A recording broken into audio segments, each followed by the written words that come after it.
انتہائی عزت و تکریم کے لائق بزرگوں، قابل صد احترام بھائیوں اور دوستوں، یاد رکھیے گا کہ انسان کے اندر اللہ تعالیٰ نے خواہشات رکھی ہیں۔ اس کا دل، اس کا نفس، اس کی طبیعت خواہش کرتی ہے۔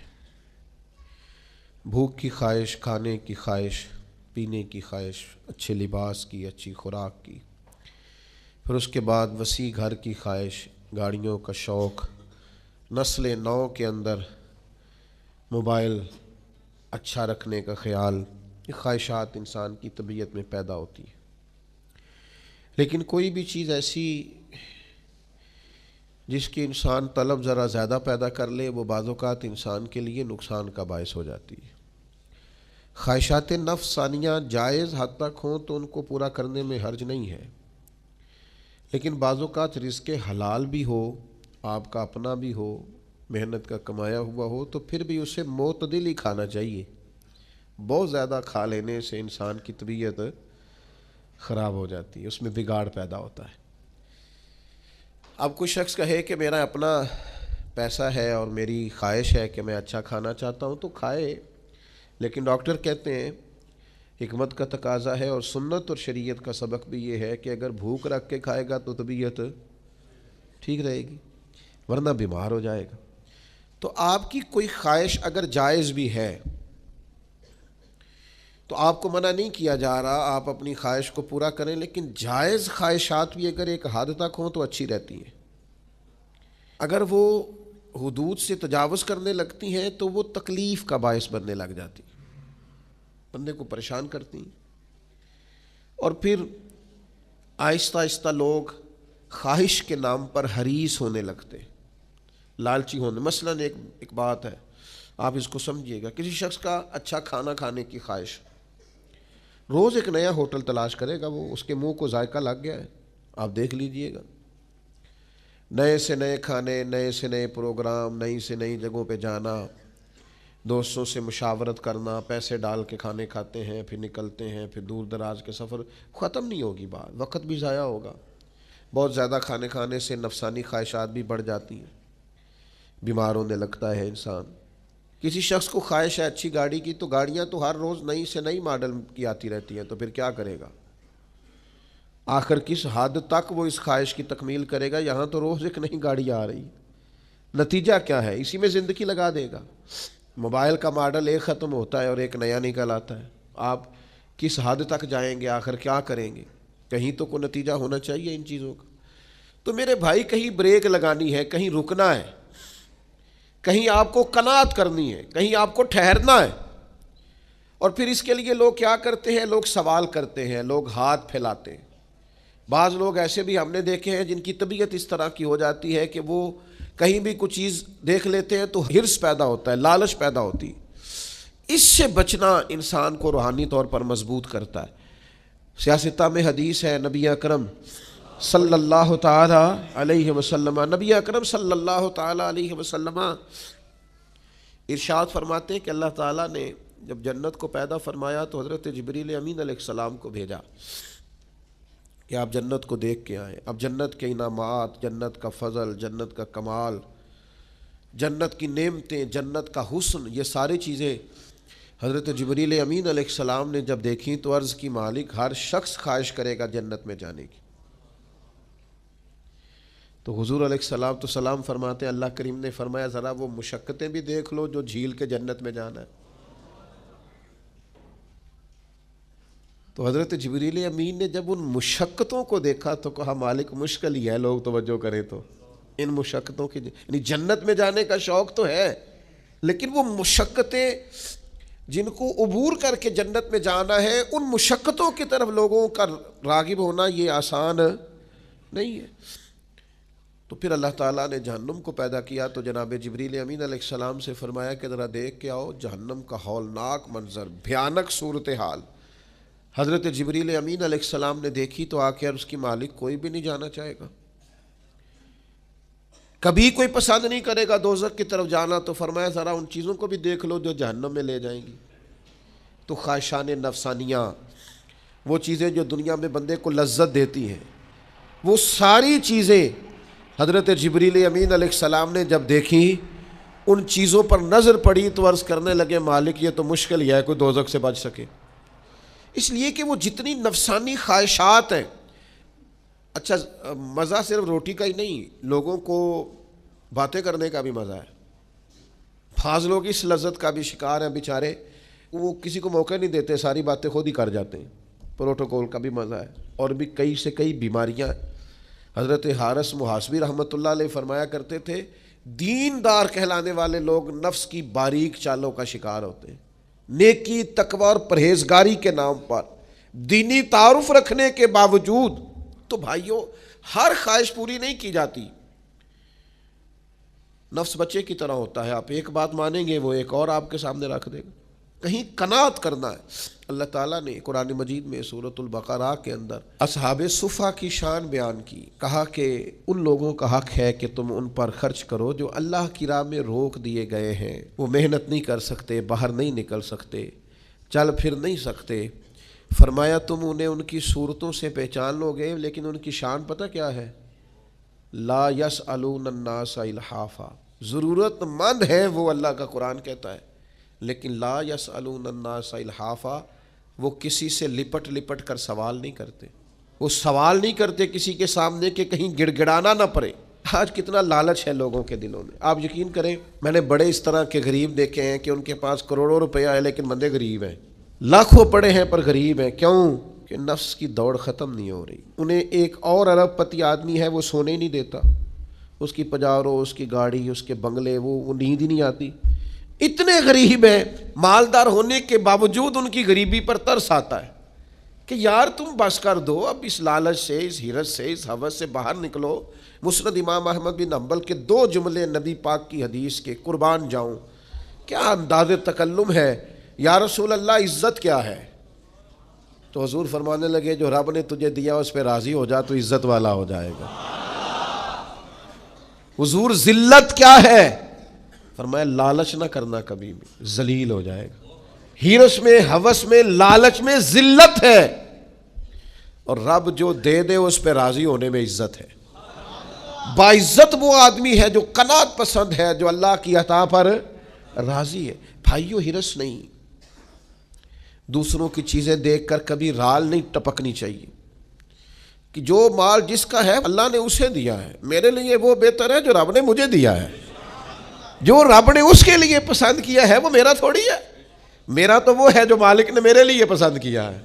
وہ ہمارے ایک بڑے خطیب تھے زبردست، اور اللہ تبارک و تعالی اللہ ان کی قبر پہ رحمتیں کرے، بعض اوقات بڑے سادی بات کرتے تھے. تو ایک صاحب نے ان سے کہا شاہ جی فکر نہیں کرنی، پیسے سارے تواڈے نے. کہنے لگے نہیں بھائی مینوں بڑی فکر ہی، میرے وہی نے جڑے میری جیب وچ نے.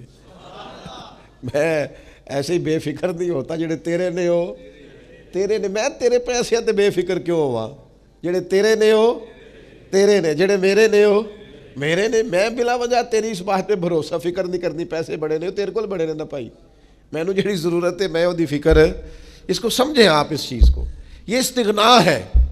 اور نبی پاک علیہ الصلوۃ والسلام نے ارشاد فرمایا جو بندہ غنی ہونا چاہتا ہے نا،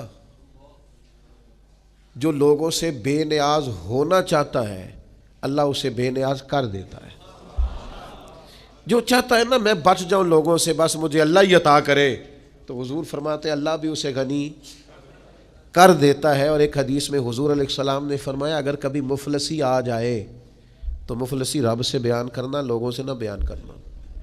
کبھی غریبی آ جائے، مفلسی آ جائے تو اکیلے بیٹھ کے رب کے حضور عرض کرنا، ہر بندے کے سامنے نہ روتے پھرنا. غربت بڑی آ گئی، حالات بڑے خراب ہو گئے، پریشان بڑا ہو گیا، کیا بتاؤں، لٹ گئے اور حالات نے جکڑ لیا، اور جناب کیا بتائیں فلاں دھوکہ دے گیا. فرمایا جو مفلسی لوگوں کے سامنے بیان کرے گا اللہ اسے غنی نہیں کرے گا، ترمذی میں موجود ہے. اور فرمایا جو مفلسی اپنے رب کے سامنے بیان کرے نا، اللہ دیر سے کرے یا جلدی کرے اللہ اسے غنی فرما دے گا، دکھ دور کر دے گا مالک اس کے. شرط یہ ہے کہ تھوڑے سے مضبوط ہو جائیں. اپنے لفظوں میں بات کروں تو ذرا یار اپنے آپ میں جینا سیکھیں. ذرا تھوڑا سا نا انسان کے پاس جو ہے اس کے اندر وزادار رہے، شاندار رہے. سانو تخت ہزارے دی لوڑ کی ہے